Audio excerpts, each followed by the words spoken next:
जैविक खेती कैसे किया जाए। और आप लोग सुने होंगे गोबर और मूत्र धन योजना। हमारे प्रधानमंत्री आदरणीय श्री नरेंद्र मोदी के द्वारा भी गोवर्धन योजना के बारे में चर्चा की गई है। हम बताना चाहते हैं कि आप अपने पशुओं के गोबर और मूत्र से कैसे जैविक खेती कर सकते हैं। आपकी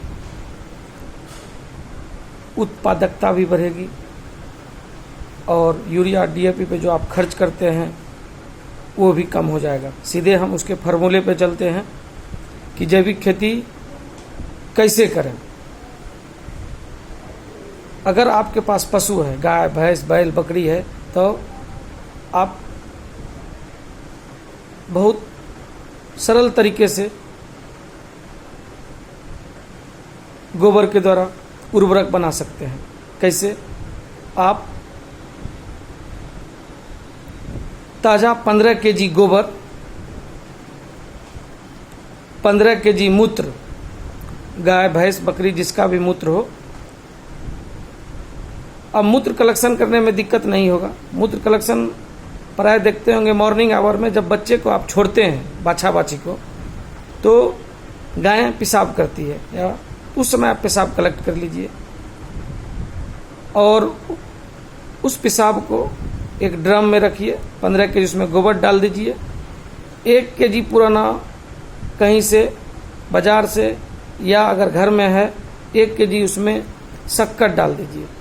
1 केजी चोकर या बेसन उसमें डाल दीजिए और 1 केजी मिट्टी, इसको मिट्टी वहाँ का होना चाहिए जहाँ पीपल का गाछ हो या बरगद का गाछ हो, उसके नीचे का मिट्टी 1 केजी उसमें डाल देना है और उसको बंद करके ढक्कन बंद कर देना है। छाये में 15 दिन रखना है। 15 दिन के बाद आपका उर्वरक तैयार हो गया। अब उसमें 200 लीटर पानी मिला दीजिए और यह उर्वरक आपके 1 एकड़ खेती के लिए तैयार हो गया। आप देखेंगे इस तरह का उर्वरक बना के प्रत्येक महीने में एक बार अगर आप अपने खेत में डाल देंगे, जो 1 एकड़ का खेत है उसके लिए मैं फार्मूला बताया, तो आपको डीएपी यूरिया की ज़रूरत नहीं पड़ेगी। आपके खेत में केचुआ की संख्या बढ़ जाएगी धीरे धीरे। और आप जानते होंगे केचुआ किसान का मित्र होता है। जिस खेत में जितना ज़्यादा केचुआ होगा उस खेत की नमी बनी रहेगी और उस खेत की उर्वरक शक्ति उतनी बढ़ती चली जाती है। इस तरह से आप जैविक खेती कर सकते हैं और अपने खेत को बचाइए। यूरिया डीएपी को मत डालिए और यूरिया डीएपी डाल के मानव जीवन खतरे में पड़ गया है और मानव जीवन को खतरे में बचाने के लिए जैविक खेती कीजिए और अपने अगल बगल किसान को भी इसके बारे में बताइए कि बिना पैसे का आपका उर्वरक आपके घर में तैयार हो जाएगा और मानव जीवन जो खतरे में है उसे भी आप बचा सकते हैं। जय भारत, जय हिंद।